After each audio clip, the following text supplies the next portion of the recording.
Hello, everyone. Welcome back. MTL Sports here. Episode 122.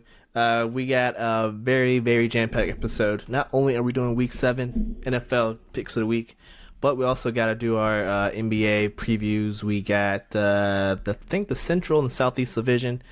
Also, we got a fantasy basketball draft going on, so we'll switch between all three of them as we do this fantasy draft. So, with all that being said, guys, stay tuned.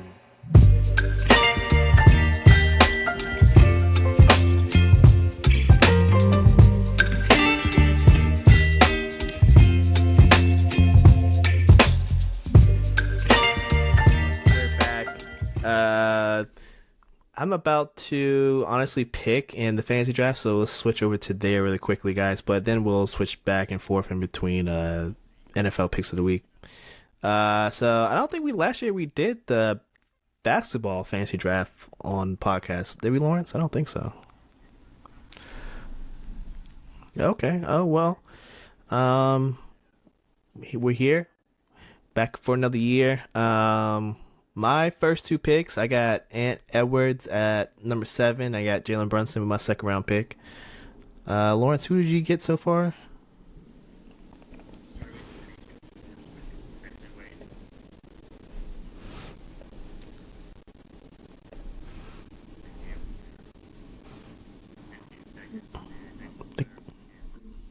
Mm-hmm. Nice, nice.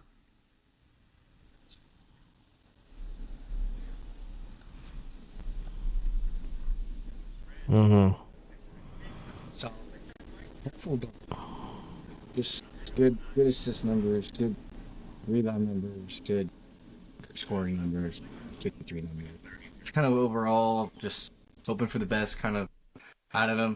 And then Bam strictly for the double doubles. I mean, that's my pure rage. Going for rebounds, going for double doubles. That's why we went with him. Oh, so you couldn't I have think him. I'm gonna That's go with also Laurie three. Markkinen on this one. I'm also I went two guards, and I mean honestly, the good bigs go early. I mean, Yeah, I if you mean, look at once the I've done list, what I've done, I can't really go back big focus anymore. I just kind of yeah, get who I get at this point. yeah. I mean, it depends on how my first pick goes. Usually determines how I do the rest of the draft. But this one, I got a guard, so I think I'm gonna lean more guard heavy. But I gotta get some good bigs in there. Well, for me, when I was up, it was Shea, Luca, and Curry, because Wimby, Giannis, and Jokic had already gone. Embiid's too injury prone to even step foot on that. So I had to go with Shea. I had to go with the best young guard, in my opinion. I wanted to go Luca, but he's already starting the year off the injury report. It's kind of like that, the season after going to the NBA Finals. Fluke shit always seems to happen with that kind of stuff. I just kind of avoided it.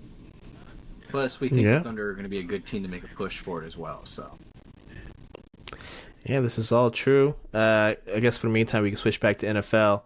I don't know if we touched on this on Tuesday's episode, but Davante Adams got traded after that Monday night performance. Finally got traded to the Jets. Lawrence, how you feel about Davante going to the Jets? Can he save their season? I mean, I don't know why he didn't go to the Jets sooner. I mean, this is something that could have been solved a little bit of while. Like it's already been reported. It's already been speculated. I mean, I don't know who was teasing who, or teasing who about what, but we kind of all thought this was going to go down this way. It took a while for it to go down this way. I think the performance in itself was a very key reason why they decided to make this move. And honestly, it kind of comes down to the fact that like Aaron Rodgers is so dependent on what he already knows, because you Yeah. can't teach an old dog new tricks. He goes to Lazard just, in my opinion, you said it as well, just a little too much for what Lazard is really, you know, good for. I mean, he's just one of those guys who's there. Yeah.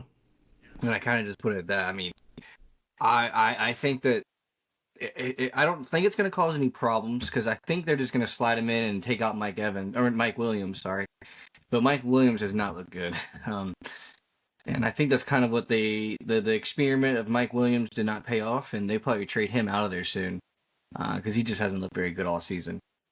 Yeah, he has not one bit. I am up, and I think I want to go another big, honestly. So, I think Jalen Johnson. I think I'm gonna go that.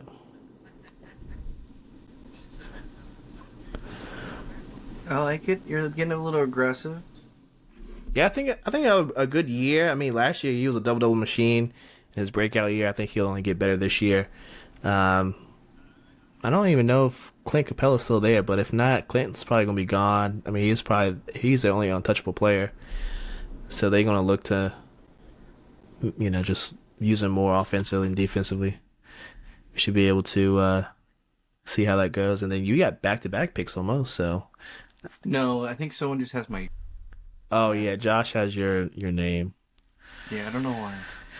Yeah, he's raging a little bit. I think he's trying to be a little bit of a rage. I don't know how he got my exact picture. I guess he just decided to go to Google and search down the line. But I'm feeling really frisky. I don't really want to play too much around with you guys. I think I'm just gonna slide this one on in there and just take Siakam because Okay. what other threat on his team does he have other than Halliburton? And Halliburton's just an assist man, so all that kind of does is favor him. Yeah, I agree on that one. I'm starting to. Oh, there goes Jimmy. Julius Randle went. Oh, still got some good players down here. Still got some good players, so we'll see how all this goes. So, what are your thoughts on the Davante Adams trade? Um, I I don't think it'll be immediate impact. I think he said on the McAfee show Tuesday that he already took a look at the playbook and it's most of the same jargon and so most of the stuff is the same. He said, but he has to learn some of the new wrinkles to the offense, I guess, of Nathaniel Hackett's offense, even though he's not calling the plays, which is a little weird. But yeah, it won't be immediate. I think honestly he won't. The only way he's gonna have an impact is if the offensive line actually blocks for Aaron. Because right now Aaron literally has a three-step drop, and then he has to get rid of the ball because his offensive line is not holding up. And they ran the ball pretty well on Monday, but it's still in terms of throwing Lawrence. I feel like he is literally 3 seconds and it has to get out of his hand. He doesn't have a lot. He doesn't have a lot of time. Yeah, his team just can't block. I mean, I'm kind of with you. I in particularly don't really. I like it, but it's only just because Aaron's just stuck in his ways. I think there's ways to. I don't know. I feel like this is like Aaron's send-off team, kind of in a certain aspect, because like he's got too much control, for what he brings to the table nowadays. Yeah, I mean, if you look at it, the trade happened because of him. He said, "Hey, give me this guy, or else." No matter what people want to say out there in the media, it was pretty much how it went down. He wanted this guy. He got this guy. And we'll see if it actually turns things around. But like I said, offensive line has to block in order for that to happen, though. Who do I want? I need a center. I don't like Ayton, though. Miles Turner will get traded at some point, and he shoots threes, and I don't have a center yet. And he's probably like the last good center, so I'm gonna go Miles Turner. That was aggressive. You don't think Hartenstein's a good center? Well, Hartenstein's out for like the first 2 months, but he doesn't shoot threes though. I think he'll be good in the Thunder. Like he'll probably get like 10 and 10, but at least Miles Turner will give me 20 and 10 every couple games. Maybe not every game, but he'll give me 20 and 10 every every 5 games. I only just noticed the injury next to his name. They just disclosed it today. I think it came out today. He fractured his hand or something. I was just sliding through here as you were talking, and I was like, "Well, Hartenstein doesn't seem that bad. He seems like he's in a good spot to make some moves." But no, I'm completely behind you after what you brought to the table just then. And yeah, just having to sit and wait on him doesn't seem very valuable.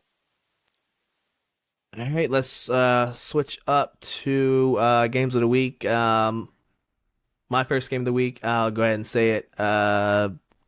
Cincinnati, of course, versus Cleveland. Another big game. Now, Cleveland did trade away Mari Cooper. We'll touch on that in a little bit, but so Cleveland's kind of selling. There's rumors out there that some of their corners, defensive guys, might be next to get sold to the highest bidder. So I think without Cooper, Cleveland even has less of a chance to win. The offense has been terrible, but the defense is still there. I think Cincinnati just gotta stick to their guns. They didn't play well last week against the Giants defense, so that has me a little worried. So probably a low scoring game. They don't really play well in Cleveland anyway. Joe hasn't played well in Cleveland the past couple of years, so it's a little concerning too. But I think with our defense stepping up and how bad Deshaun Watson is, I feel like there's no way that Cleveland's going to be able to outscore us unless something horribly goes wrong. So I got Cincinnati in this one, but I probably wouldn't touch the game in terms of anything betting wise because I think the stats are going to be a little all over the place. So I wouldn't touch this game, but I just have a feeling they're going to win. So maybe they're money line, but I don't even know what that looks like at this juncture. All right. Minus So 250. Yeah, I wouldn't touch that. no, I've learned my lesson betting on Cincinnati. Oh, it's my turn to draft. I got 25 seconds. Who do I want? Zach Levine, Bradley Beal still here. D'Angelo Russell, Jordan Poole.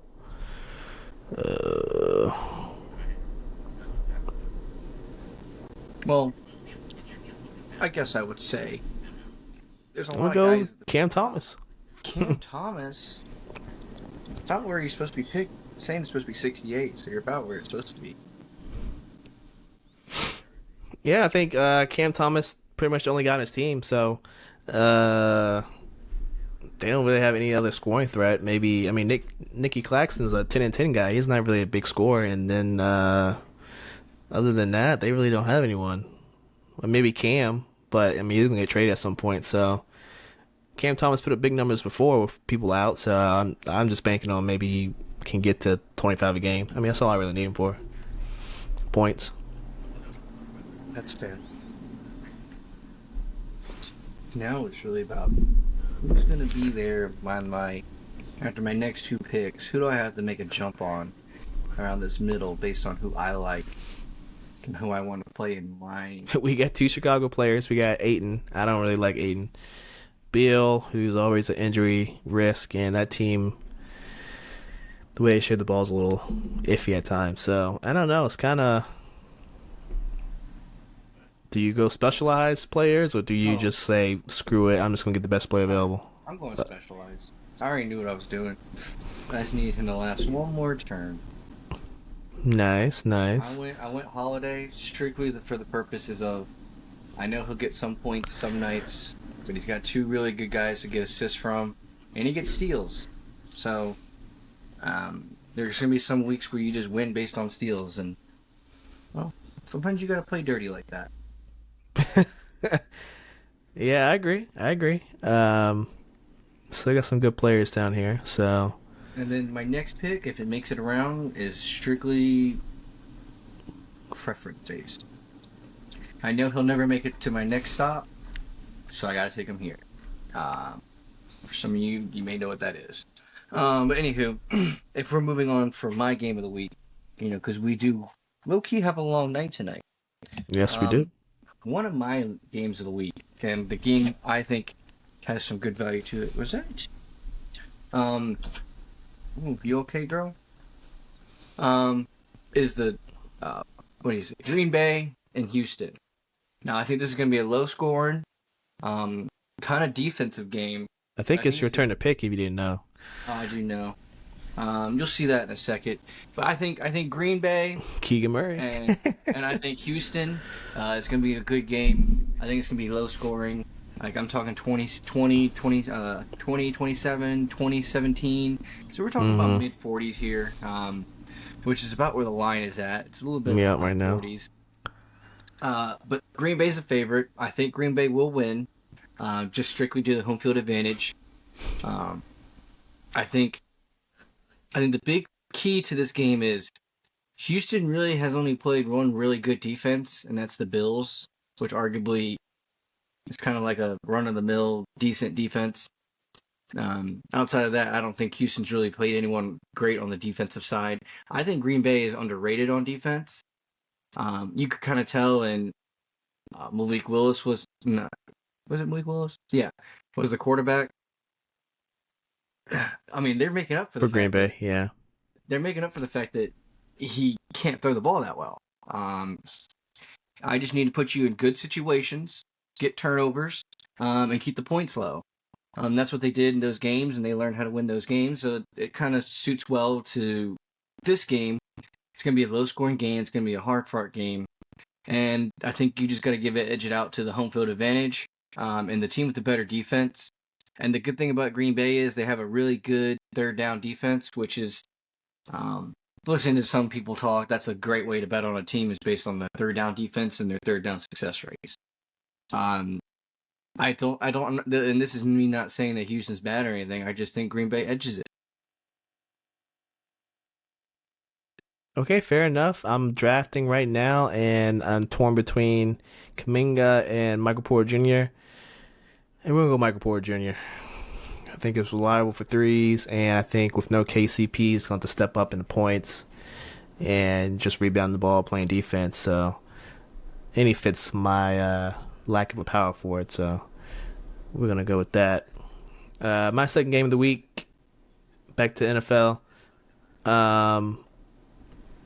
Let me pull this back up.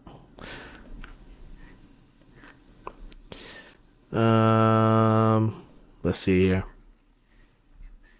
I'm gonna go Detroit, Minnesota, another 1 o'clock game. Now without Aiden Hutchinson, I'm gonna be very, very intrigued on how the Lions defense performs, because that's the one guy that could bring pressure consistently, right? That's the one guy you had to look for. He always, tailor your game plan around, like, hey, we always gotta make sure we have eyes on this guy. Without him, I wonder how this defense is gonna look, because you gotta make Sam Darnold uncomfortable if you want him to play poorly if you want a chance, because he's been wheeling and dealing. Honestly, for 5 games, he's been wheeling and dealing. Justin Jefferson and him seem to have a good connection, and they've been able to run the ball even though Aaron Jones has been hurt. They just traded for Cam Akers, another trade we're going to talk about a little bit, but so they got another running back, and that Lions D-line might be even more susceptible to the run now that you lost your best defensive player. So I don't know. This is honestly a pick me. I know this is in Minnesota, and it's a division game. Honestly, it's a pick me. If I had to guess, though, I think, I don't think the Lions have enough defensively to get this one done. I'm gonna go Vikings. I think Dan Campbell's gonna be a little bit too aggressive. It's gonna bite him in the butt. I think Vikings gonna walk away with this one. Probably like it's gonna be a high scoring game, maybe like 30-27. Vikings win off a last second field goal, but honestly, either team could win. But I'm just giving the Vikings the edge because of home field and the loss of Aiden Hutchinson. What do you think, Lawrence? I'm kind of on the opposite now. I'm kind of on the opposite of you. I just think Minnesota has to lose at some point, and this is just the easiest week for them to lose. Yeah, because if you think about it, Minnesota's not supposed to be doing as good as they are doing, which is the only reason why I say this is their week to lose, pretty much.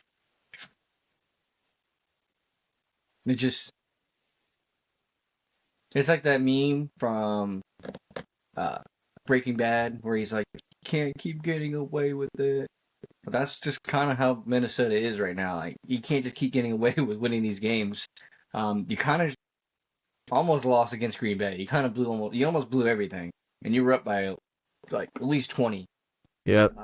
You completely smoldered out the Jets, made them look horrible in London, but then almost let them win the game. This just seems like a team like the Lions that's too bloodthirsty, especially against their own rival, to allow them to just escape one more time. Because that's kind of what I feel as if they've just been slowly doing so far, is just escaping. Yeah, they've been kind escaping quite a few games. That's why I think this one's gonna be another close one, but give them an edge at home. I think you're up, right? And you picked Jalen Green. Okay, Um, I think Jalen Green will have a breakout year. I mean, at the what tail end of last year, he was starting the ball. I got Um, my fingers crossed. I had it between these two. I got my fingers crossed that the one that I'm waiting for still makes it around. Because I do need okay. more bigs. I do need more bigs. Yeah, we Um, still got some bigs down here. Porzingis, Edie, Capella's still there, Lively. So still some bigs down there. Big Gafford. yeah, I'm slightly sold out on defense or on offense. With the guards play, but I think this is where I kind of have to pivot and go with a different, I guess, mentality for these next few picks. Fair enough. Switching back to the NFL. I guess we're on third game of the week, right? Oh wait, is it your turn? Yes, it is my game of the week. So honestly, it's one of those things where you did something to your roster. It's like a big blow up, and it changes everything, all the aspects about everything, and that is why I'm going to go with the Jets to beat Pittsburgh. For Oh, two reasons. For two reasons.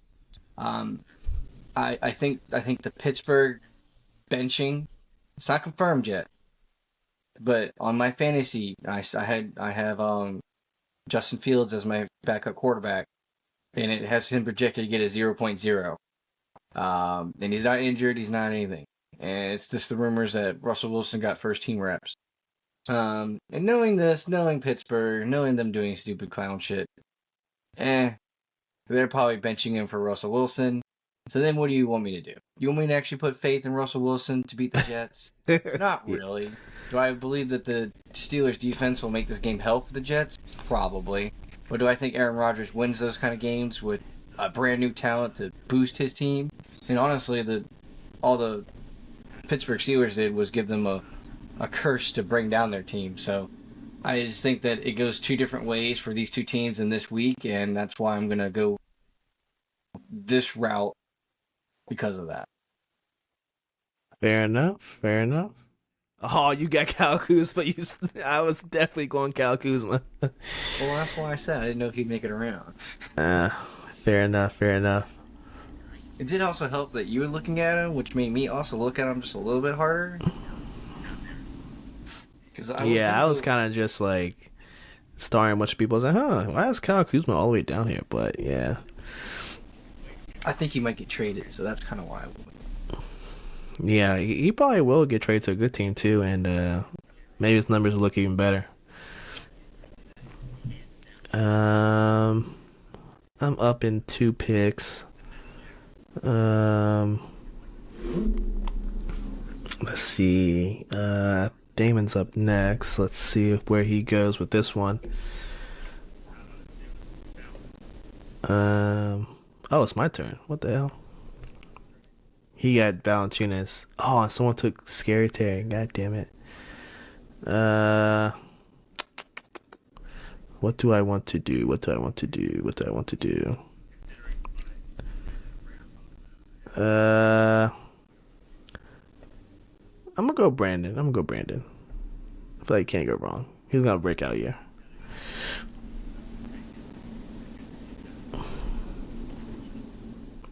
All right. Do I have another game this week? Let's see. I don't. Actually, yeah. I guess I'll go Kansas City 49ers. I feel like this is a pretty obvious one. I feel like Super Bowl rematch. Both teams are missing a lot of people though, so I'm interested to see how this one goes, Lawrence. Because Kansas City offensively has not looked good. I feel like every time they lose a player, they look worse, and San Fran just hasn't looked good overall. Even though basically just McCaffrey is out, but other people have been out for maybe a game or two, and IU with this slow start to the season just hasn't looked in his usual form. So honestly, this is another pick me. I think this is what in San Fran, right? Mm-hmm. Yeah, in Levi Stadium. Yeah, I don't know. Honestly, I don't know. I'm gonna say maybe San Fran gets to get back just because KC just doesn't have enough. I feel like Juju's not going to have the same game. They're probably going to key on him and be like, all right, we take away Juju. We try to limit Travis. I mean, they ain't got much left. But I think San Fran is vulnerable to the run. So I'd be interested to see how well Kareem Hunt does this week. But I'm going to piggyback off you, and I think this is the week the Chiefs realize they need a wide receiver. Now that Rashid Weiss is gone, you're going to come out. You're going to come out the bye week. You've probably seen some things during the bye week that haven't looked too promising. I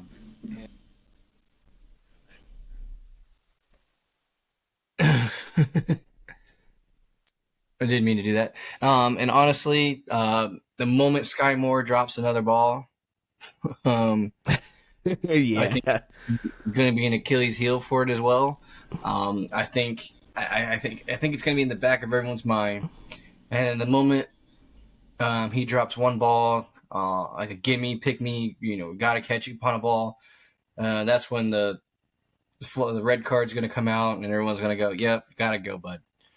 You're just not it. Just not it. Which I don't know how they haven't come to the conclusion already at this point. That's just me. But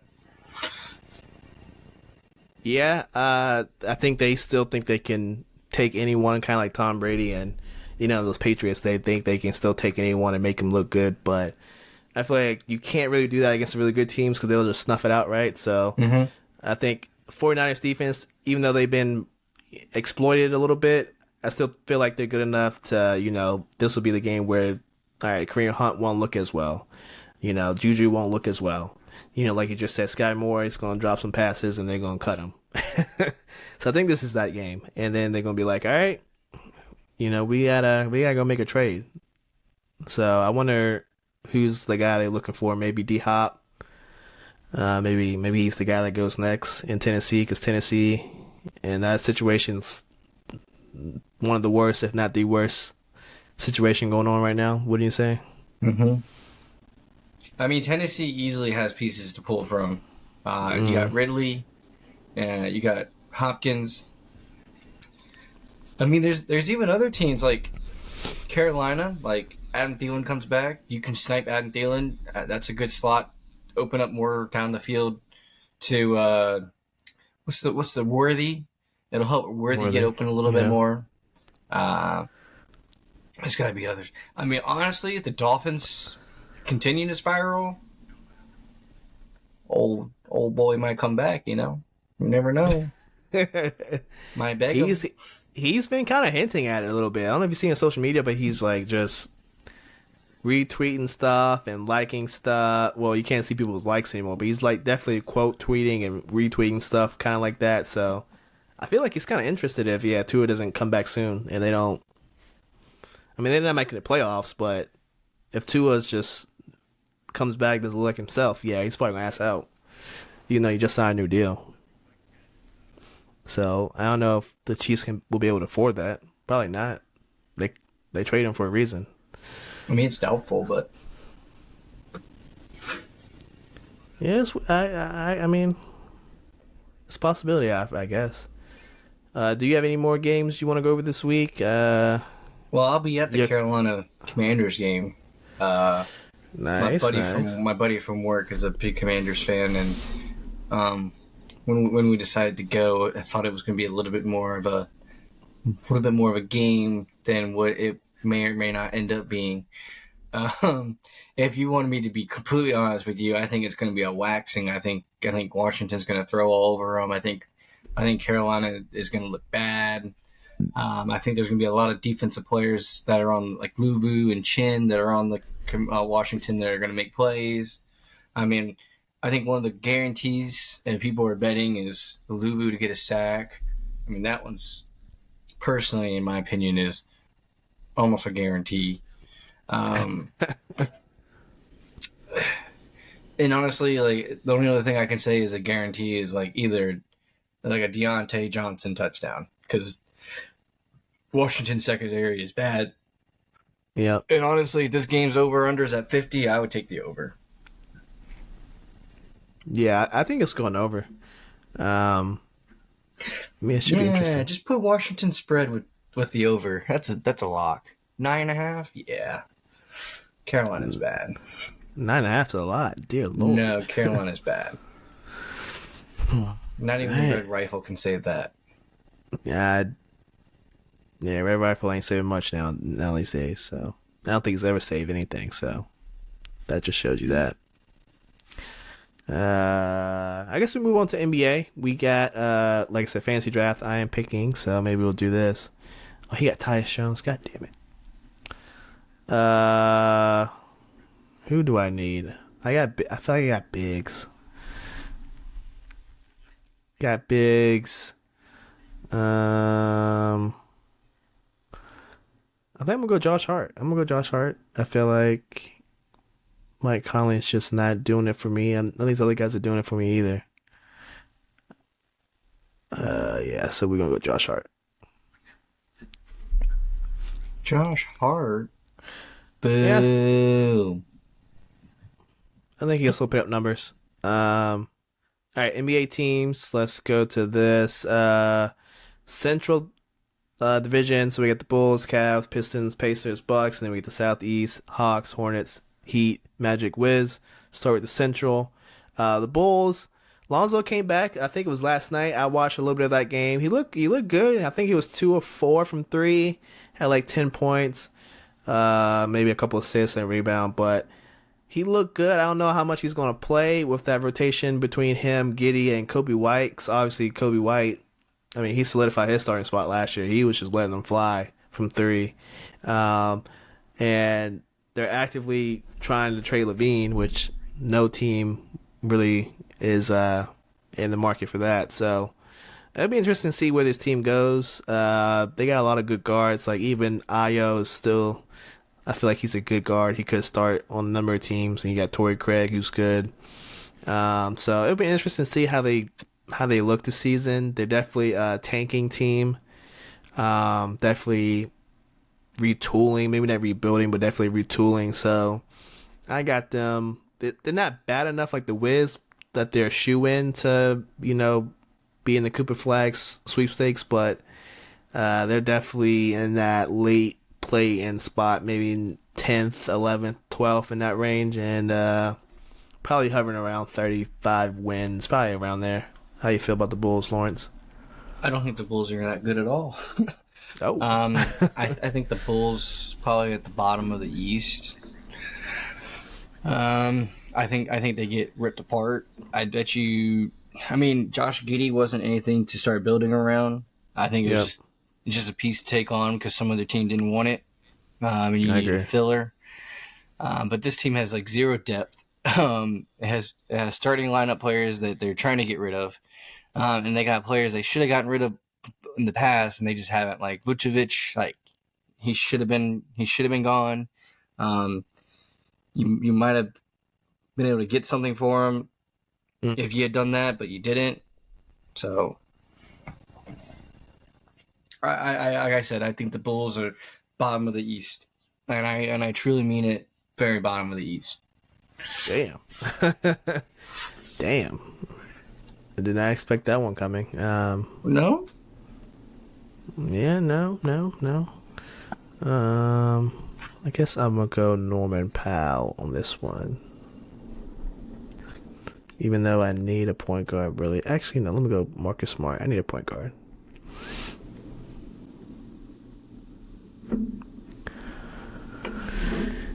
Yeah, I don't have a backup point guard. I put Dembski, but I already have Josh Hart. He's kind of the same spot as Norman Powell. Okay, so I need probably 4 more bench spots. I could probably just play around, just pick people at this point. Moving on from the Bulls, who we got next? The Cavs. Now the Cavs pretty much kept their roster together, even though we've been, saying I feel like ever since we started this podcast, they got 2 situations that don't work, right? We got the Darius Garland Mitchell situation. Mitchell decided to re-up this offseason for another 2 or 3 years. I think he re-upped for. So that situation is not, I don't feel like it's conducive to winning. Then we got the other situation with the Twin Towers. Now we know for a fact this doesn't work out. between Evan Mobley and Jared Allen. And we already know for a fact that his teammates were kind of butthurt that he sat out. Was it the first round series that he first got hurt and then he just wouldn't come back? And then they were kind of pissed at him. Even though they won that series, they were pissed he didn't come back because they could have ended it sooner. So, I don't know. Maybe the goodwill between the team and him is fixed, but I doubt it. And honestly, I think Jared Allen at this point is stunting Mobley's growth as like a player. So I think the reason for re-signing Allen was to trade him at some point this season. We'll see if it actually happens, but honestly, the Cavs, the Cavs are in the same spot. They're gonna be 4th, 5th seed. I feel like they're in the same spot as last year. See, it's hard to say no. It's hard to say that they're not gonna be, but honestly, I think the Cavaliers are like 6 seed, 7 seed. Like, I don't see how this team got better. And everyone already has like the blueprint of how to beat it or play against it. I mean, you played against this team for maybe 3 or 4 years now, and it's been the same team for 3 to 4 years now. And we can't forget that Garland and Mitchell, low key kind of beef, not full on beef, but like one doesn't play as good when the other one's playing, so it might not be as low key as we're trying to hint at. But that's my synopsis on their team. I just feel like a lot of people know the ins and outs of how to beat that team and play against it, which is why I'm kind of hesitant on them. Yeah, fair enough. I feel like, if you don't really change much about your team and you were barely beating other teams, I feel like you're pretty much still in the middle of the road, in the middle of the pack. That's the Cavs for you. Pistons, they're still bad, even though I think Monty Williams, their coach, left. Monty Williams left. I think they brought in I forgot who they brought in, but still bad. I think at this point you just gotta hope some of these kids step up. I don't know. Pretty much the only addition is Tim Hardaway Jr. got traded in that Klay Thompson deal. They traded him away to Detroit. Hopefully he can find a way out of Detroit. But Tobias Harris is back. Second stint in Detroit. Maybe he'll teach the young as a little something. I mean, their only hope really is if Cade takes a step and averages. If Cade can get to a 20-10 guy, then maybe they won't be last place. But they're still in the Cooper Flag sweepstakes as far as I know. They just are not good, even though they got a couple good pieces here and there. So they're gonna be near the bottom with Washington. That's a little harsh. It's the truth. It's the truth. You're not wrong. I agree with you. I think this team's gonna be near the bottom. Like Tobias Harris is not an improvement. On anything you had before. And honestly, Tim Hardaway Jr. is finally coming off a bench, or finally on a bench that maybe he's not the best player on, which is probably a good thing. Yeah. Because he definitely was not good in the playoff series. Yeah, I'll keep it short. There's not a whole lot to say about Detroit. They're bad. Hope and I guess pride is on the line pretty much every game. That's pretty much what you get to play for. And hope that you don't set a new NBA record for losses. They won't be Charlotte Hornets bad, but they're gonna be up there. They're gonna be up there. It's not historic, but still pretty bad. We got Pacers next. They're kind of the same boat as the Cavs, Lawrence, where they got young guys, so maybe you're banking on the young guys to improve a little bit, but it's pretty much the same team from last season. That team did go to the Eastern Conference Finals, right, against the Celtics. I think they won a game. But I don't expect that to, repeat. I don't expect them to have repeat success. I feel like teams are going to be able to figure them out because they're mostly the same as last year, so maybe teams will have improvised game plans on how to tackle the Pacers because we all know they like to run and gun. They like to get up and down the floor.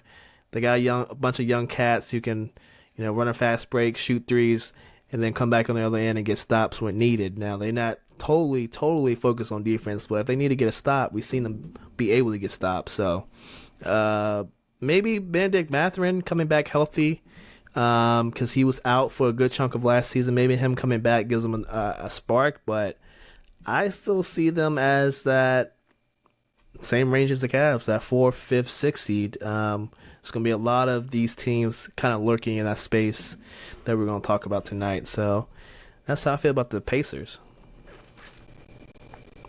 Dang. I forgot to make my picks today for football. With my family group chat. Yeah, today's just been a really, really busy day. Yesterday was just as busy too. I just got called out for it. Anywho, talking about the Indiana Pacers here. I'm kind of leaning more towards against you. I feel like this team is like strongly, like a top 6 team. I think this team. I really don't see there's like any faults with the team starting unit wise. Yeah. And then moving down the line, like you get to the depth, you kind of like that as well. There's nothing really wrong about the team. I just kind of want to see you do it more. Okay. I want to see the Indiana Pacers, that was the in-season tournament Indiana Pacers consistently. That's what I want to see. I want to see them play with the season's ending every time, every single game. A little bit more hustle. And also, I want to see Halliburton, kind of get more into the scoring aspect. I think that's the only thing he really needs to improve on more. He's a pass first guy, but sometimes he needs to shoot first because some of the rest of the guys on his team are not the best, but they will shoot just to shoot. And honestly, like you can't even fault them at it either. Like they have defense, they have offense, they have a lot to be desired. So I won't sleep on these guys. Okay, fair enough. Yeah, I agree with you, Halliburton. He has to, at points, take over, and in the past, you can kind of see the hesitancy of him. He's just him being unselfish, but at times, when you're the best player on the team, you got to be selfish and just put up some points. And I feel like that's the next step he needs to take. The Bucks, I'm down on the Bucks. They're just too old, Lawrence. Them trading Drew Holiday was a terrible decision. Yeah, you got Dame, but Dame's old. Dame doesn't really fit on his team. This team was basically built around defense. He had Brook Lopez, who 2 years ago runner-up for Defensive Player of the Year. You got Bobby Portis locking down the paint, grabbing rebounds, shooting threes. You got Giannis, who can lock down anybody basically. Pat Connaughton's good on defense. Like they had all the makings of a defensive team who could just score, just enough to beat you. So their identity now, I don't know what it's going to look like. I'm not sold on the Bucks. I feel like they have a decent regular season record because that's what Doc Rivers does. He plays well in the regular season. Come postseason, though, Doc Rivers sells, always is sold. One good run with the Celtics, I don't think can make up for the runs with the Clippers, the runs with the Sixers. I can't really blame last season on him because Giannis was hurt during that series, so I can't really blame that on him just yet. But if they don't get past the first round this year, then yeah, it's time to blow this thing up because it's not going to go anywhere. How you feel about the Bucks? I think it should already be blown up. I think you should just get rid of all the old guys that are still there. Yep. Except for Lillard. Lillard's the exception, but Brook Lopez should have been gone. There's not really any need for him. Chris Middleton needs to be gone. He's too injured, never plays. He's irrelevant to the team anyways. And then you need to build it from there. And you need to just kind of bring in people you've kind of forgotten about. Like Pat Connaughton. Like, why is he third string? I mean, he should be higher up in the chain. Yeah, his scoring ability isn't great, but his defense ability is great, which is what the whole team was about. And it's not like he has to do a whole lot. He has Damian Lillard to do that for him. That's not his role. That's not his job. That's kind of how it should be viewed, in my opinion. Whether or not my opinion is right or not, whatever. I don't know. I just feel like there's just things that this team has consistently put off to the lay side, and it's like, oh, this unit still got it. Oh, this unit still got it. But the unit hasn't proven that it still has it for a while now. Yeah, I think they used up all the mojo. I feel like you said, all these old players, they used up all the mojo. I feel like it's just time to let them go. Sometimes you gotta know when to let even though they might be homegrown, even though they might have, done a lot for you in the past, you just gotta know when to let those guys go. And I feel like the Bucks are still holding on to something that needs to be let go. So I'm not sold on them. Not one bit.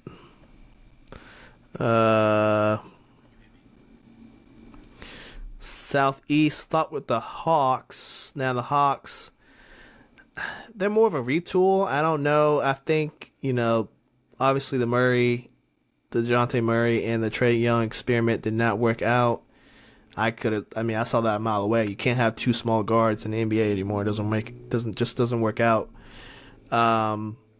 So they kind of got some draft capital back. They traded him to the Pelicans. They got some picks back. I think they traded 3 for him, so they only got 2 back, I think. So I think their game plan is to see how the season starts with just Trae Young at the centerpiece, and with some of these other guys like Jalen Johnson, DeAndre Hunter, maybe, focusing on them. The team will be better, but in the end, it's still not going to work out. This team's still going to be bad. Play in bad, probably so. Just like the last couple of years, I feel like losing Murray isn't that big of a hit to their team, because I think the other people will be able to pick up the pieces, pick up the slack. But this is probably the year we see Trae Young get traded. I think this is going to be the big midseason trade before the trade deadline. Trae Young is going to get traded to what team, I don't know, but I think the current situation is, hey, let's evaluate the team first half of this season, and then let's have a fire sale the back half. I know the Spurs do have the Hawks picks, so if the Hawks decide to tank, a good destination for Trae Young could be the Spurs, because if they want their picks back, that's a team that has them. So be on the lookout for that. If you tell me so. I feel like this team is bad. I'll just straight out say I don't think the team's very good. I think Clint Capella is kind of past as what he once was. Yep. Even if that is just like maybe just a 2-year wonder. I don't think he's put together more than 2 years worth of product on the court. That was really above average. Jalen Johnson is someone to look forward to seeing, but knowing that halfway through the season, especially, no offense to the coach they have, not really high on him. He just kind of had Utah in a lull for the longest time. Yeah. Knowing the fact that it's probably going to get blown up, it probably gets blown up around the trade deadline, like you already alluded to. I never thought DeAndre Hunter was very good either. He's always just been injured, always been out. I could try to talk good about the Hawks, but I think I'd just be trying to kid myself on something I'm not believing in. I just don't have a lot of belief that they do a whole lot this season. Now, that being said, even with that in mind, they're still probably around a 10-9 seed in the East. So that just goes to show you what the East is made of.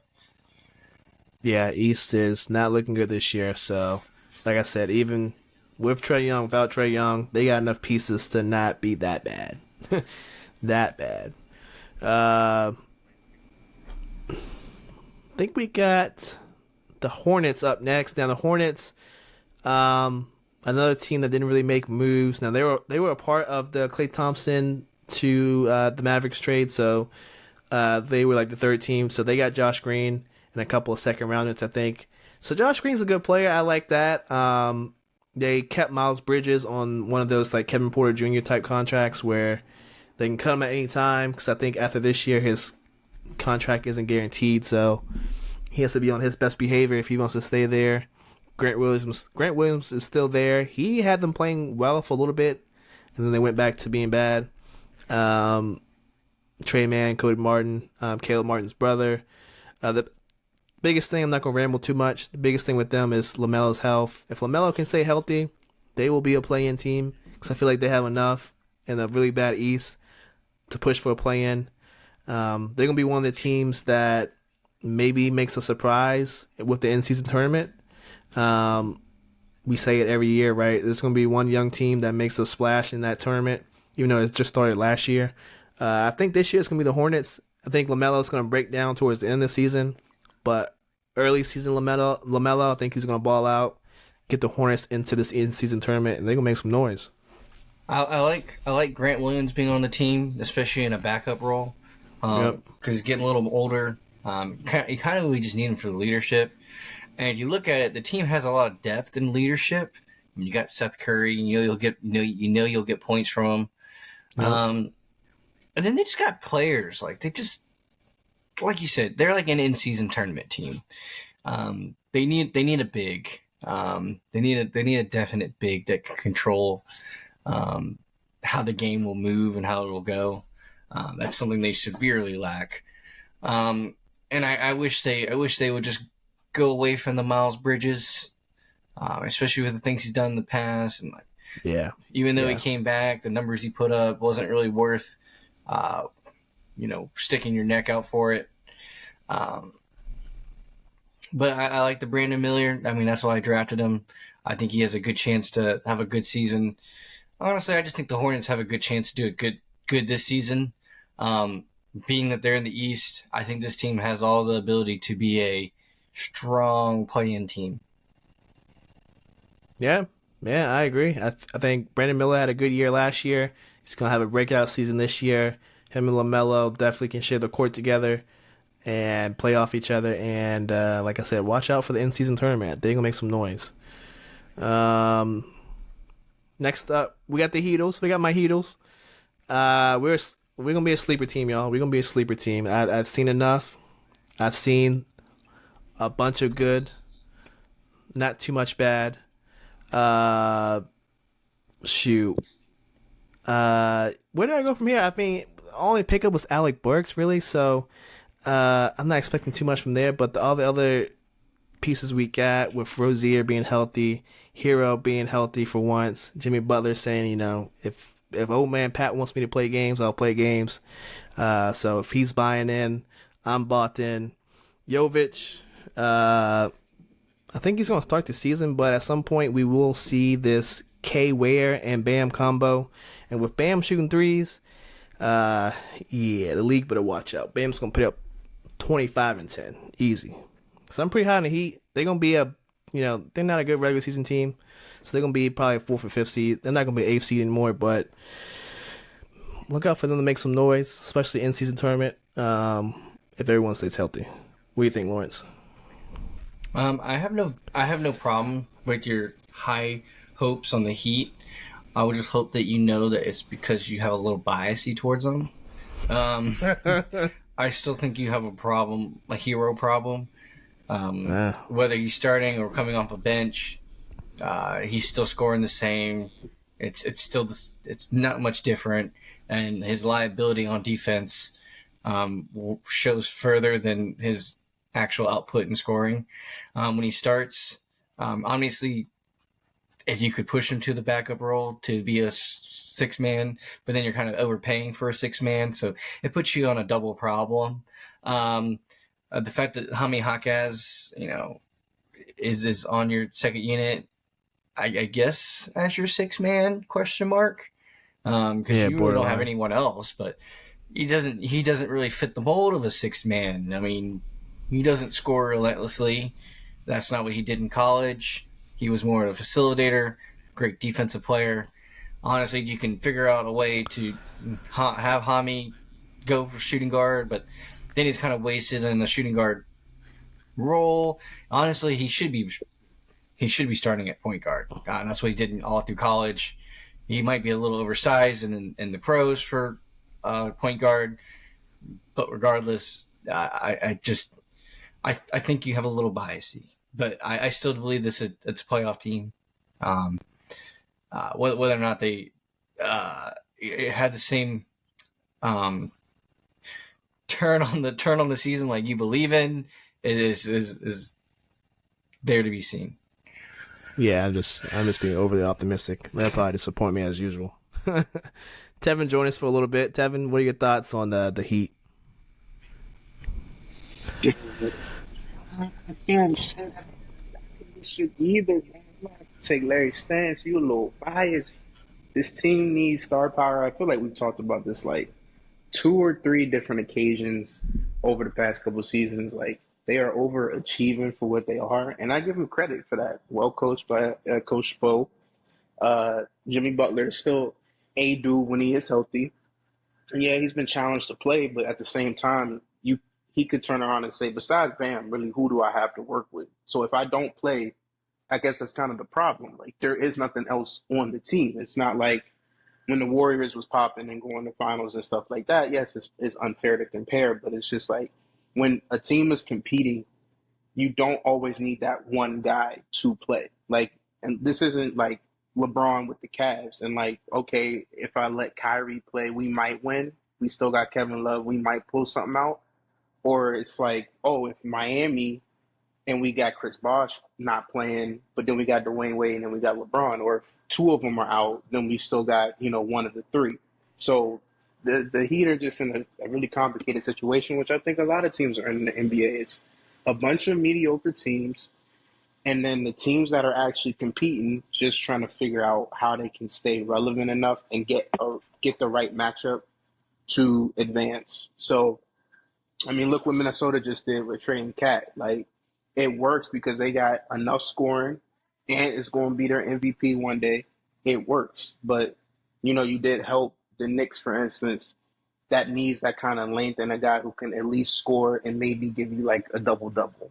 So the Heat are just in that situation where they don't have enough assets to unload, and they really just gotta wait for somebody to come available. That's just where they at. So if they make the play in or mess around and make it to the playoffs just straight out, they getting taken out. Series one. So that's just what I feel like. But we have to see. The season is not even here yet. So we could say it's young, but it's not even here yet. So we'll see. Fair enough. Season starts next Tuesday. Mm-hmm. Uh, Next up, we get the Magic. I don't think the Magic added anyone besides KCP. I think that was a big addition. They re-signed. I think both the Wagner brothers got deals, but Franz got basically I think a near supermax or rookie supermax, so not like a 300 million, but about 200 million. He played well in the Olympics for the Germans. Paulo, another year of Paulo. I think will be good for them. And they just re-signed Wendell Carter Jr. a couple of days ago to an extension, so they're keeping their core together, spending pretty wisely, not at least to my estimation is overpaying anybody so far. So KCP, he's there for veteran leadership, 3-and-D type of guy. But East, the heavy hitters in the East, I feel like is still too much for this team.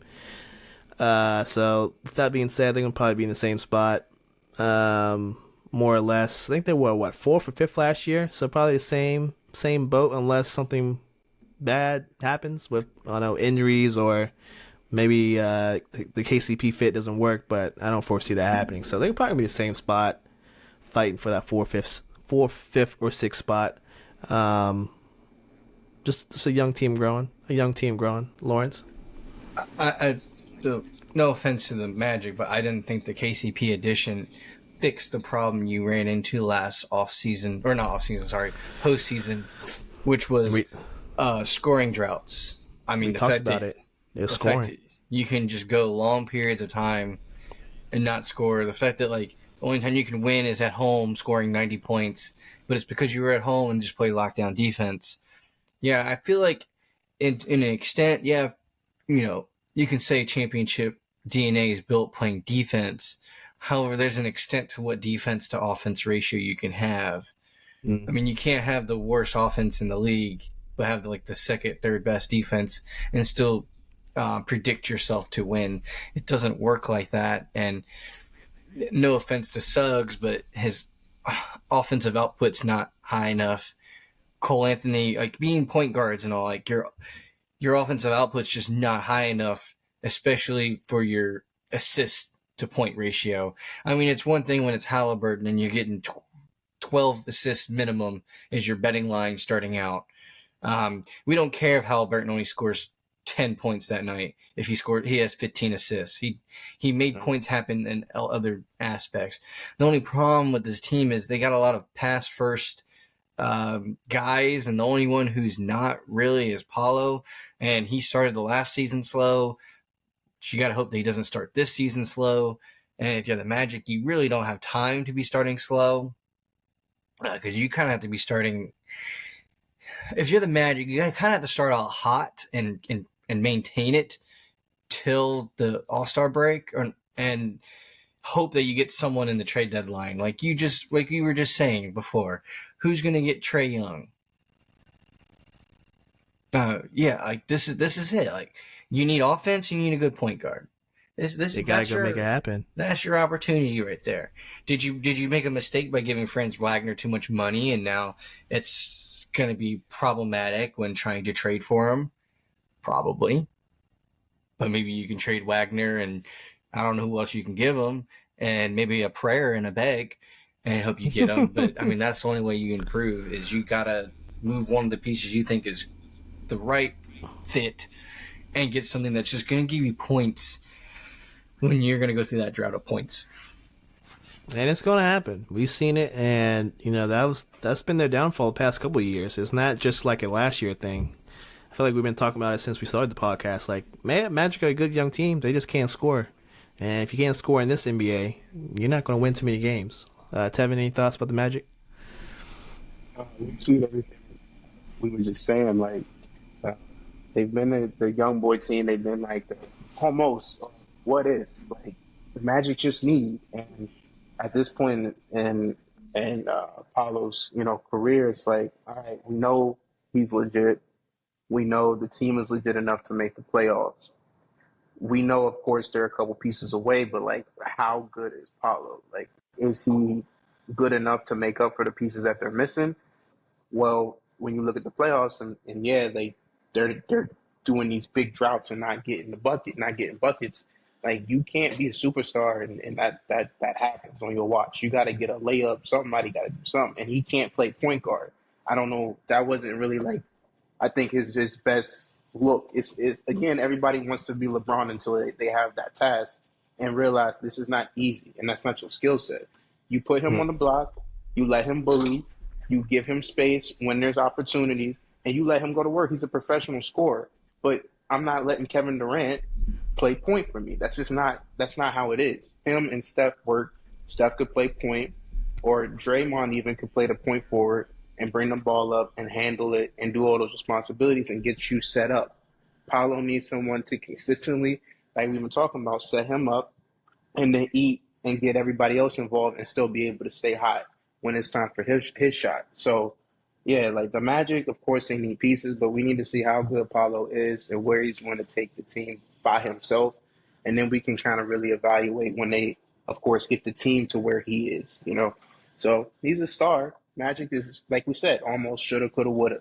So they need to get off that shoulda, woulda, coulda and start doing something a little bit more solid. Because they could have beat the Cavs last year. That wasn't really like something that couldn't happen.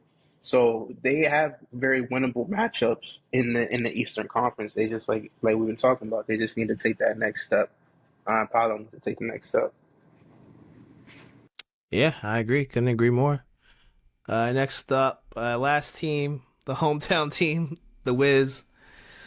Man, they trash. It's over. It's just trash. It's trash. We support the Wiz when we can. This is a year that we're gonna support the Cooper Flag sweepstakes. We're all in. We got this Alex Sarr kid who may or may not be a bust already. I'm not gonna say too much on that. Maybe I gotta see a couple more games, I should say. But Sarr, I think he'll be okay. He just needs to get the nerves out of him. Poole. Here's where I'm at. I'm just going to say two things. Number one, we got to get rid of Poole. Not we, the Wiz. Got to get rid of Poole. He's just not conducive to this Cooper Flag sweepstakes. I feel like him still being in Washington, with Tyus Jones gone, the guy that was kind of holding him back, he got clear reins of the starting point guard spot with Malcolm Brogdon, out for a couple weeks, I think, to start the season. he's just gonna let him fly, and he's gonna try to get his numbers, and he's gonna fuck around and win some games for them. I think that's not in their best interest, right? Bilal, he's gonna be good this year. Kuzma, at some point, he will be gone, and we said this earlier last year, Lawrence, didn't we? Around the trade deadline, we said, hey, Kuzma might be heading back to the Lakers. Yeah, he's sitting there. And what did you know? The rumors started up today that, hey, teams like the Lakers are looking at Kyle Kuzma. So that's one thing. That's one thing that, that reunion might happen because, like I said earlier about the Hawks, Spurs have the best chance to get Trae Young because they got their picks. So if Trae Young goes anywhere, he's probably going to the Spurs. But if you want a guy that can score 20 and play defense on the cheap, look no further than Kyle Kuzma. And that's what the Lakers want. They want a cheap guy that can go out there, play defense, hit threes with LeBron and AD. So that's just a little tidbit. And I'll finish off with some of these other guys that you might see gone. Kispert, they already got rid of Denny. I imagine Kispert's probably gone too. He's got some good trade value as a 3-and-D guy. I think he's going into the last year of his rookie deal. So it's either pay him or trade him. So Kispert's going to be on that block. Malcolm Brogdon at some point when he has some semblance of being healthy, he's going to be on the trade block. And Valanciunas. Valanciunas was 1,000% a trade piece, a trade signing, a piece that, hey, let's sign this guy right now, give him some decent money, and let's line up the contract so that he's easily tradable come trade deadline. So someone's going to be calling for Valanciunas. He will be gone in February, maybe sooner. That's all I got. What you got, Lawrence? No, I'll let Tevin go first because I think you guys are the more Washington Wizard fans than I am. It's like more deep to you guys' soul. Lord, look here, man. I don't, kid. I don't. Honestly, I got more questions than answers with this team. Like the pool move was such a lateral move to me. Like there was no need when you're a team that is rebuilding. The whole point of the game is to get as much lottery tickets as possible. You move some picks to get a guy who, right now, he didn't have the confidence to come in and be a star. You weren't getting Gilbert. So like, what were you doing here? Were you trying to get like this dude? Ain't even. Of course, he's not MJ, but like you weren't even getting a dude who like was a superstar, and then comes to your team on the back end of his career, and you trying to sell tickets. I just don't get what the pool move was for them. Besides just trying to stay relevant, and it's okay to not be relevant. The Spurs have not been relevant until they got Wemby, and they were fine with that, stashing picks and waiting for their guy. That was fine for them. But no, the Wizards have to do Wizard things and try to go and make a splash move that didn't make any sense because you weren't getting a legit bona fide superstar. It wasn't like the Warriors was holding him back. That was the best time of his career, and that will still be the best time of his career. So I don't know what that move was about. And getting Kuzma was the same thing, like swinging for a name, and he's not a superstar. Like he's a star player or a really good role player. That's it. So I don't know nothing about the Wizards. I don't claim none of that because I just don't know what they're doing. And like, if they do get Cooper Flag, then they're important. Like, because I think he can ball. The NBA players think he can ball. So if they can get him and he can be something on the next level, then you by all means, hooray. But until that day, their season starts when it's over and the draft comes up. So that's all I gotta say about the Wiz. Yeah, the Wiz are bad. Even though they have new ownership, not new ownership, even though they have new front office pieces and everything, it's still a team that's trying to find the identity of their, I guess, like their two mojos, the two that run it. Ever since Beal lost his wall, it's kind of been like that. And honestly, it's been like that for this team ever since John Wall sadly had to depart due to injury of his own doing. You can't eat Ruth Chris every day and, tend to stay healthy. Well, anywho, I think their goal is to find I don't want to say a cheap answer because they haven't been cheap, but I guess a character like that to like bring bring it out and hope people have a draw or something. I don't even know how to explain it. Just like Tevin's saying, there's just no rhyme or reason for it. But Jordan Poole only plays good when there's baddies on the court, front court. Them teams, Lord, tell them teams. And no offense, but there's just politicians on the front court for Washington. Yep. And no offense, but Nancy Pelosi ain't gonna make Jordan Poole go off. Like, she just ain't got that kind of pull anymore. AOC might. AOC ain't coming to the Wizards game. She knows better than that. Shit. She has better things to do. That's the problem with the Wizards. The team's going to be gutted. It's going to be a completely different team by the end of the season. Honestly, it's probably time to start making bets in of what veteran sad boy gets traded to this team because they had a bad season and they needed Kuzma on their team instead. What sorry sap comes back to this team? Does Hachimura not work out? And they're like, well, let's send him back to Washington. Let's send him back to Washington. This man's pissed me off too hard. Oh my goodness. But yeah, hey, I think honestly, I can see it. It's all that's going to be the sweepstakes. Is what sad veteran got traded to kind of waste and die away at the Wizards? Because right now, Valanciunas is the one, but we all know that Valanciunas is not staying a full season. There's going to be too many playoff teams that need a big towards the end. Yeah, 100% agree. He's gone. He's probably gone first, honestly, depending on when he's allowed to be traded. But if not him first, he'll be gone by like December. Yeah. If not him first, I'm guessing Kispert probably goes first. It's gonna be between one of them two, and then Kuzma will be probably the last guy to go.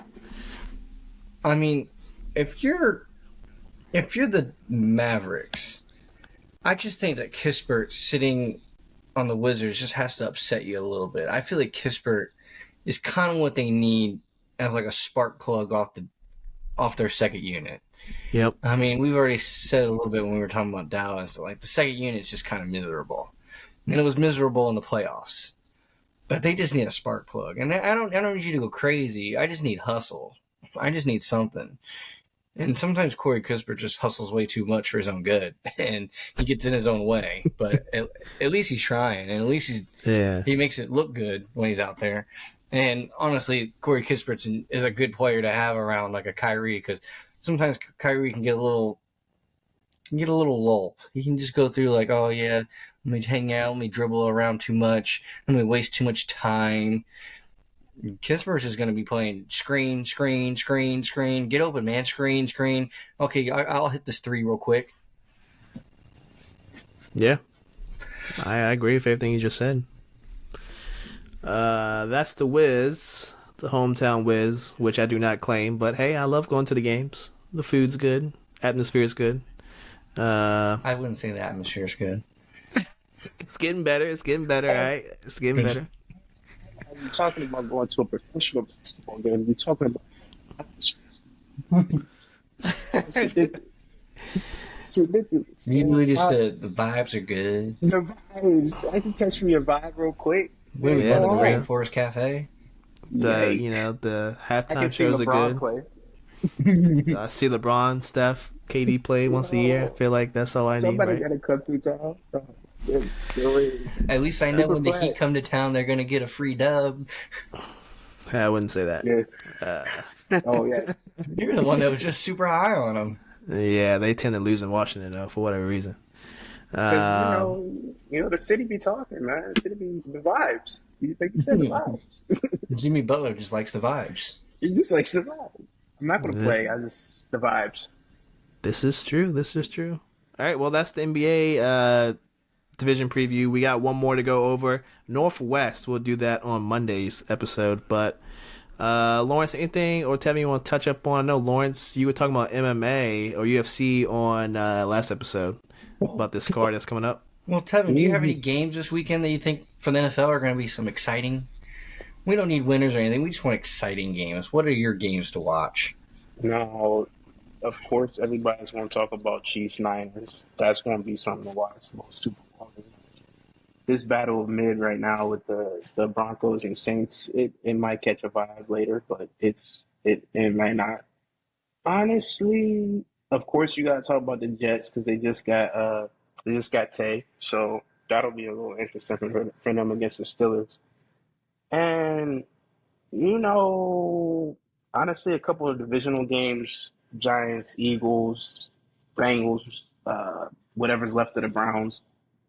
Eh, actually, I would say the best game probably of the weekend, looking right smack in my face, is not a divisional game, even though the Lions and Vikings is probably going to be good to see if the Lions can get them off the win streak. But the game I'm watching is the Houston Texans and Green Bay Packers. That's a 1 o'clock game. That's a good game. Both quarterbacks, even though Love, he got hurt earlier. Love, I think he's one of them ones. Now I don't know how good that is, but he one of them ones. He's at least a top 15 quarterback. And then we got C.J. Stroud, who could be on MVP watch. The Texans are getting a little bit healthy. They got smacked around early in the season. That is what it is. And the Packers lost the game to the Eagles. They literally dropped away. I forgot who else they lost to, but yeah, the Packers and Texans game is going to be interesting. Two young quarterbacks, two young teams, both hungry teams. So I think that'll probably be the best game in the week. Going to be quite frank. Yeah, everything else is battle mids, and it's San Francisco and Kansas City. See how they click up. Fair enough. Fair enough. I like that. Hmm.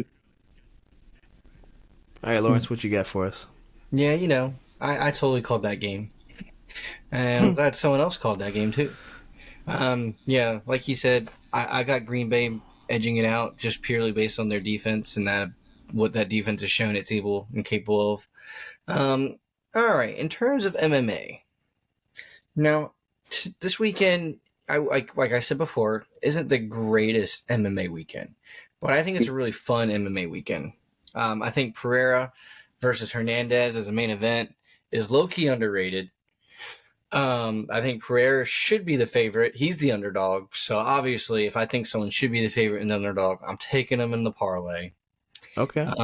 Rob Font and I think it's Kyler Phillips. Yeah. That's going to be a bloodbath. Someone's going to have broken nose by the end of it. You're going to have a great time watching that. However, I would not put money on either side because Rob Font has the ability to knock a man out. But Rob Font also has developed a chin later in life, so you just kind of have to let that one slide. And you can't bet him on. You just cannot. If you're gonna add some parlay filler, you got to add Charles Johnson. Because no offense, I've watched a lot of UFC fights, and I don't know who he's fighting. And the guy is like a plus 190, and I'm just absolutely confused because I absolutely have no idea who the man is. And I feel like I'm a casual when I say that, truly, honestly, but I simply just do not. Fair enough. And then, lastly, if you're talking about main card, you kind of have to go Elkins. It's hard to say no to Darren Elkins, especially when it's a pick'em fight and the other guy is 28-16. That guy just has a lot of losses. He's just got a lot of fights. They're both old men, but one old man just looks a little bit better in his current age than the other. And then as you move down and you go to the prelims, obviously we're going Martinez. I feel like she gets the victory. And honestly, I feel like she might get the submission as well. Just have a gut. She might get the submission as well. Her opponent is 7-4 overall, 9-6 overall in her career. It's nothing really to be writing home about. And the fact that Martinez is only like a minus 125-ish, and she's 7-1. She proved her first time in the UFC to be competent. I'm just gonna have to back her. And honestly, you just kind of have to vibe it out from there. However you're feeling at the walkout is probably how this one's going to go. This is the fight at the Apex, so there is no real crowd getting involved. It's strictly based on vibes. Since this is the word of the day, vibes. It's strictly vibes of how you feel a fight's going to go. I was actually going to ask, Fair well, enough. real quick. I was actually going to ask both of you, like, it's not I guess it is a casual thing, but like, who is the MMA star? I thought what you were saying, like, you don't know sometimes half the time, like, who these guys are fighting. Like, who is the certified, like, dog on both sides, man and women? Well, it's Ask easy. Barrera. It's very easy to say that Alex Pereira is that guy at the current moment. I mean, one of my favorites is Max Holloway. But it seems like whenever it really matters, Max Holloway always seems to lose. So that's not ideal, but it is what it is. But I would have to say, like, because he's the what is it, baddest motherfucker title holder. I think that's what it is. Yeah. Um, which isn't a real title. This is a fake made up UFC title. Who made it? Masvidal came up with it. Jorge Masvidal. So you can tell how much validity it actually has. But like, if we're looking at these champions, right? Like, Bilal Muhammad's cheeks. No offense, he's cheeks. All he does is hug and put you to the ground. And me and Markel are in the same boat of how is that like? How's that a sport? Like, how's that in the sport? Like, you can't be winning, and all you do is just hug and hold, and you don't do any offense with it. Mm-hmm. The lightweight champion, Islam, like, I don't think anyone can even beat him at the moment. He's just too freaking good. Featherweight has kind of been a turntable recently.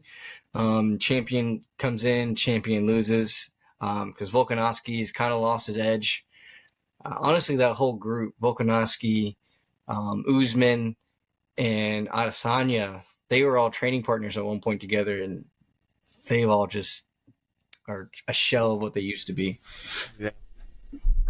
But no, like, I think the MMA is like, it's currently in the way it is in a transitional period. And, it's going to be one of those things, like, when we look back on it, like, this is going to be some people are growing up in this era, right? And it's a constant turntable, because there is no best way to put it. There is I'm blanking on his name. The Brazilian who won 10 fights in a row. Oh, Silva. There's no Anderson Silva nowadays. There's just think about him. There is no Anderson Silva. The closest thing to Anderson Silva is John Jones. And at the end of the day, I will never put John Jones' name next to Anderson Silva's in terms of, how much he's done for the sport, because John Jones just never fights. He fights like every 2 years. Anderson Silva was literally fighting 3 to 4 men a year and would come out champion at the end of the year after fighting 3 men that whole year. Like, there's different levels. John Jones is good in his own right. He just does not have the legacy in terms of backing it in the ring. And the fact that, like, as his final goodbye fight, he wants to fight like a Stipe Miocic who's like 40. Boring. That's coming up next month. You guys gotta watch out for that. Okay, putting on game. You gotta watch out.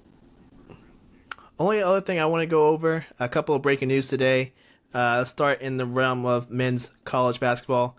UVA coach Tony Bennett, I was shocked by this. I didn't think this was going to happen. Yeah, he literally, I got some insiders that apparently knew about this. Some insiders were telling me that this day was coming sooner than later.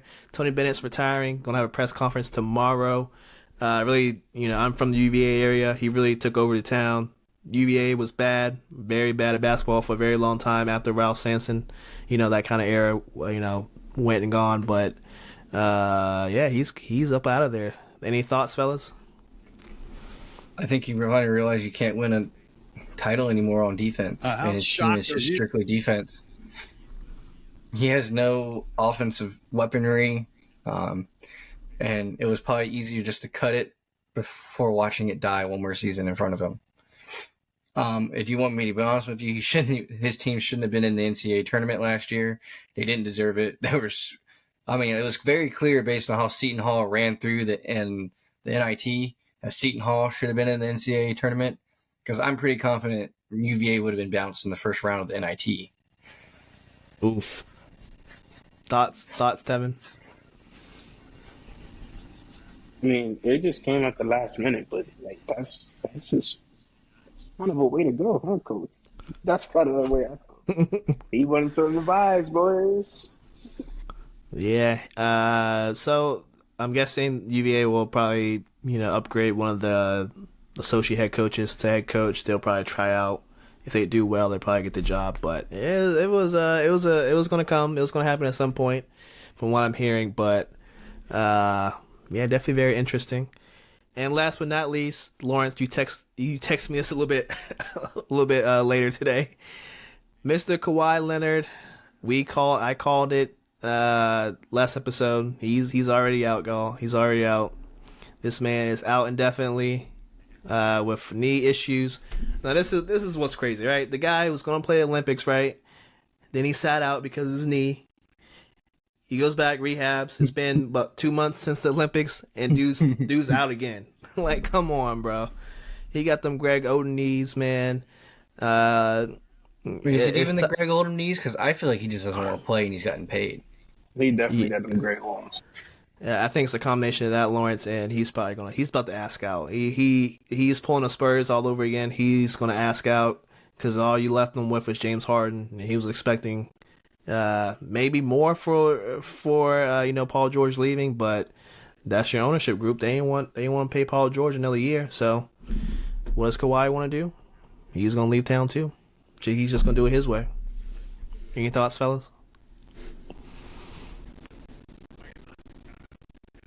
No, Lawrence? Okay. no, I kind of said it when you said it. Like, that's why I sent you the message. I was like, you called it like straight out. Like, you knew it was gonna happen. We all knew it was gonna happen. The team's not good, and I remember I said I was like in that conference or that division in that conference. Which of those 5 teams wasn't going to make the playoffs? Quickly, right out the gate, not even a hesitation. Markel said Clippers. And I said, well, that's fair. Not even putting 2 to 2 together based on how the team is constructed. And then you look at the team. As soon as you pulled up the roster, you look at it and you go, oh, I wouldn't want to play for that either. Thoughts, Devin? Honestly, my only thought of this is he going to become a Hall of Famer? Is the question. Like, he's got a resume that says he's like he should. Because if you do the rings, he's got rings. If you do has he done it like as the guy? He did it as the guy. I mean, he left the country and he was still the guy. So it's like really the question is with Kawhi is can he be a Hall of Famer if this is it for him? Like that's really my question for Kawhi. I mean, of course he's hurt. Like, of course he's hurt. They try to tell you in Team USA like he low key like not healthy. So and Ant already called him old. So we already knew this was like a possibility. He is not a healthy individual. I don't know what happened going back to Cali. He's just not a healthy individual. So yeah, it's like is he gonna be a Hall of Famer? Is my only but biggest question, of course, because that's the only thing he's really got left besides gold, and he can't get that. But unless they sent the one on the sneak. To piggyback off that, I would say, yeah, he's going to be a Hall of Famer. Mm-hmm. But I also feel like he'll never be in the conversation for top 100. Like, they just did this NBA 75, like 75 best players. I'll even expand it past 75. I just feel like after the whole career is over, like, you're not going to talk about Kawhi Leonard as a top 100 player of all time. So he loses his spot in the next 25 years? He loses his spot? I don't think he should have had a spot to begin with, to be honest. But they kind of did just put him in there a little prematurely. It was like I think he rode the wave of I've won in Toronto, and like that was something that nobody expected. So he's automatic, like you said, like in there just off Toronto. If he didn't even win with the Spurs, I feel like just off Toronto he got in there. Yeah, I mean, but he's not a first ballot. He's not a first ballot. Yeah, I feel like he completely is the opposite of what Westbrook is. Like Westbrook's getting in because of what he did, and that's purely it. But like, we always say like, oh yeah, he won it in Toronto. It was all him. But like, if you look around the league, like the guys who he had in Toronto, They're all still doing Oh, pretty good in the league. yeah, Like yeah. Fred They Van all Vliet, highly coveted too. Fred Van Vliet, good. He's doing great. Kyle Lowry, he's getting to his sunshine years. He's living in the sunshine state and just enjoying. Pascal Siakam is arguably the number one on his team. I mean, Mm-hmm. it's not like he had bums on his team when he won with the Toronto Raptors. And didn't they have OG later in the season, or did he miss that whole year? Did you ask me to remember that run? I do not. No. Yeah, was I don't like, know. yo, I don't did know they if he was have- around then. I don't think so either. I was like, either he was like hurt and he was. I remember he was like either hurt or he played later because I remember them talking about it. But yeah, they had dogs on that team. The biggest memory that Kawhi will ever have or be left with, which is no slouch at all, but it's like what the triple dink around the rim against Yep. against Philly, and that's how you made it there though. Like you Yeah.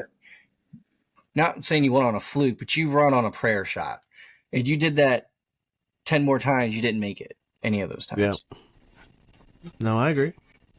That's good analysis right there. And yeah, he'll be a Hall of Famer, but I don't know. With the way things work today, someone's gonna ride that wave of having him a first ballot, and it's just probably gonna happen. I don't know. But you gotta look at it like in like the next 20 years, right? Like based on the way the game is played and then the pace of it, like so many people are gonna pass him in points, so many people are gonna pass him in rebounds, assists.